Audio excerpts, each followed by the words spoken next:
Welcome back to the channel. Don't forget to like, share, and subscribe my channel.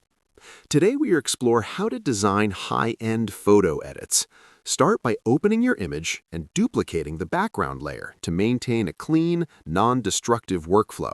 Then isolate your main subject using the Object Selection tool before refining it carefully in Mask Overlay mode. Pay close attention to edges, textures, and transitions, especially around skin, fabric, and fine details, as high-end edits demand subtlety rather than heavy effects.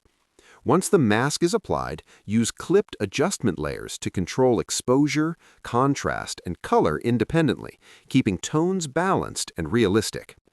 Introduce gentle dodge and burn